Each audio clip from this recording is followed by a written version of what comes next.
तत्सवितुर्वरेण्यं भर्गो देवस्य धीमहि धियो यो नः प्रचोदयात्। ॐ यदं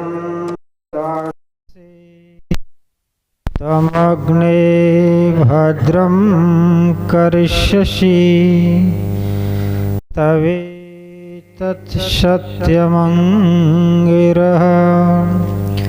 तवेतत्सत्यमङ्गिरः। ॐ यो भूतं च भव्यं च सर्वं यस्याधितिष्ठति स्वर्यस्य च केवलं तस्मै ज्येष्ठाय ब्रह्मणे नमः। तस्मै ज्येष्ठाय ब्रह्मणे नमः। ओम शांति शांति शांति।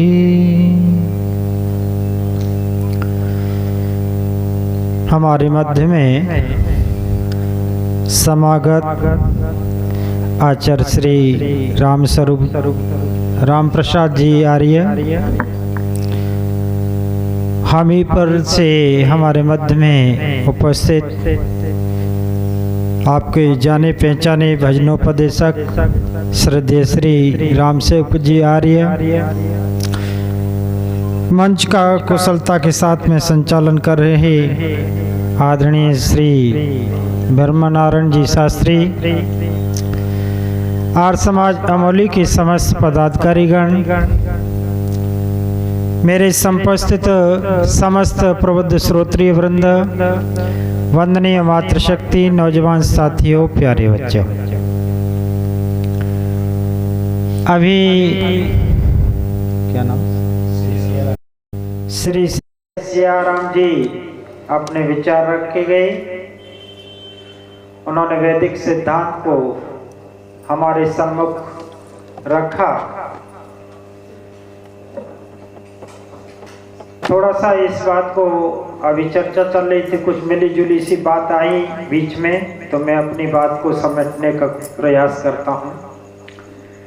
परमपिता परमात्मा साकार है या निराकार? इसका उत्तर क्या है हमारे पास में? ईश्वर साकार है या निराकार है? ईश्वर साकार है या निराकार है? साकार निराकार नहीं समझ रहे क्या? ईश्वर निराकार है। साकार निराकार का मतलब है जो आंखों से दिखाई दे वो साकार, जो आंखों से दिखाई न दे वो निराकार। हम सभी ईश्वर को जानते हैं। अच्छा, ईश्वर को हम सभी मानते हैं कि नहीं मानते? ईश्वर को मानते हैं। मैंने पहले पूछ लिया कि ईश्वर को जानते हैं। मैं आप लोगों से आज से पहले केवल आपसे परिचित था, जानता था, बाकी किसी को नहीं जानता। जब जानता ही नहीं तो मैं मान सकता हूं क्या? पहले मैं किसी को जानूंगा, उसके बाद में मानूंगा। ये वैदिक सिद्धांत कहता है पहले किसी चीज को जानो, उसके बाद में मानो। आज का व्यक्ति ईश्वर को मानता तो है परंतु जानता नहीं है, और जब तक जानता नहीं तब तक मान सकता है क्या? मैं आपको जानता नहीं तो आपको मैं मान भी नहीं सकता। मुझे आप जानते नहीं तो आप मुझे मान भी नहीं सकते। ये सिद्धांत है पहले जानो उसके बाद में मानो। ईश्वर की भक्ति का कई प्रकार से लोगों ने अपने अपने हिसाब से वर्णन करते हैं, और वर्णन करने का मुख्य उद्देश्य ये हो जाता है सिद्धांत तो एक ही रहेगा। सिद्धांत को ना मैं बदल सकता ना आप बदल सकते, परंतु समझाने की दृष्टि से श्रोता जिस लेवल का होता है उसी लेवल के समझाने का प्रयास करते हैं विद्वान। और किसी को आध्यात्मिक विषय बहुत अच्छा लगता है, किसी को सामाजिक, किसी को पारिवारिक, अपने अपने अलग अलग विषय होते हैं और वक्ता के सामने सबको समेटने का प्रयत्न करना पड़ता है कि हर व्यक्ति को कुछ न कुछ मिले, क्योंकि जो आया है वो सोच के ये आया है कि मुझे कुछ प्राप्त हो।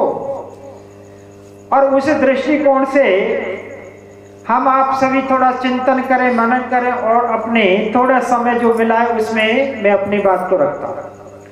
परमपिता परमात्मा साकार है, निराकार है, तो आपका उत्तर आया परमात्मा ईश्वर निराकार है। अभी कहते हैं कि निराकार परमपिता परमात्मा का वेद ज्ञान देगा कैसे? परमात्मा वेद का ज्ञान देगा कैसे? इसको सरलता के साथ में ऐसे समझ लीजिए, जैसे हमें जो है किसी अन्य दूसरे व्यक्तियों को सुनाने की आवश्यकता पड़ रही है, तो ये माइक का व्यवस्था बना ली। हमने अन्य दूसरे दूर स्थान पर अपनी बात को पहुंचाने के लिए, जो हमारे पास में नहीं है, तो ये माइक का प्रयोग कर लिया। और माइक को हटा दें तो मेरी आवाज कितनी दूर तक जाएगी? ज्यादा से ज्यादा 200 मीटर। क्या जी?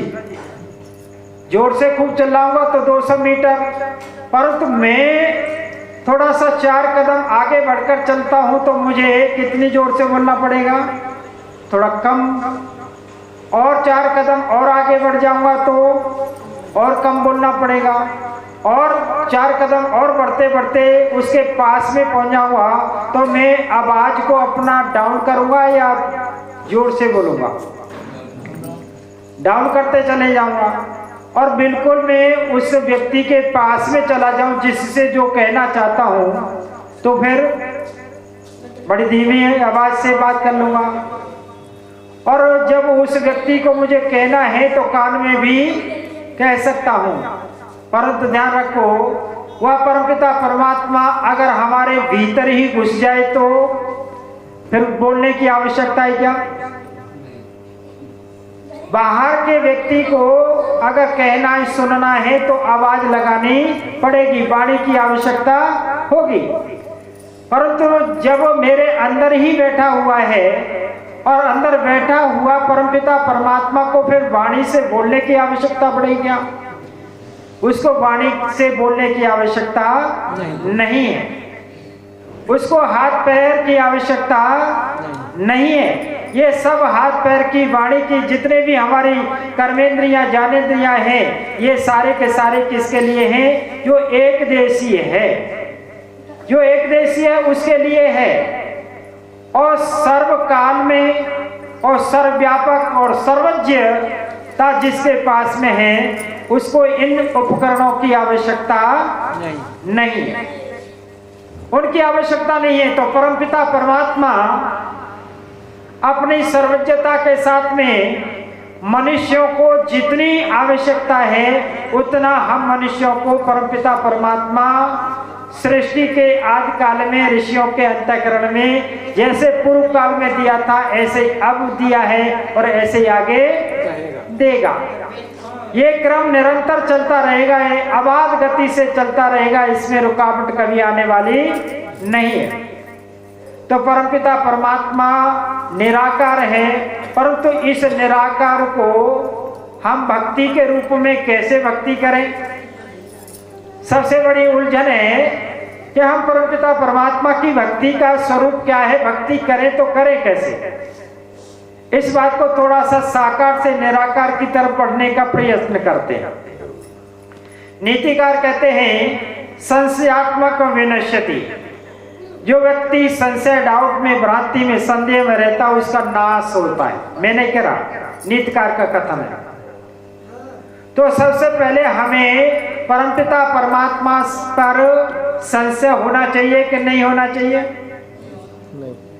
अगर व्यक्ति को ईश्वर पर संशय है, डाउट है, संदेह है, कि ईश्वर है या नहीं। तो व्यक्ति जो है ईश्वर है या नहीं इसी उलझन में है, तो आगे परमात्मा को जान पाएगा क्या? जान नहीं सकता।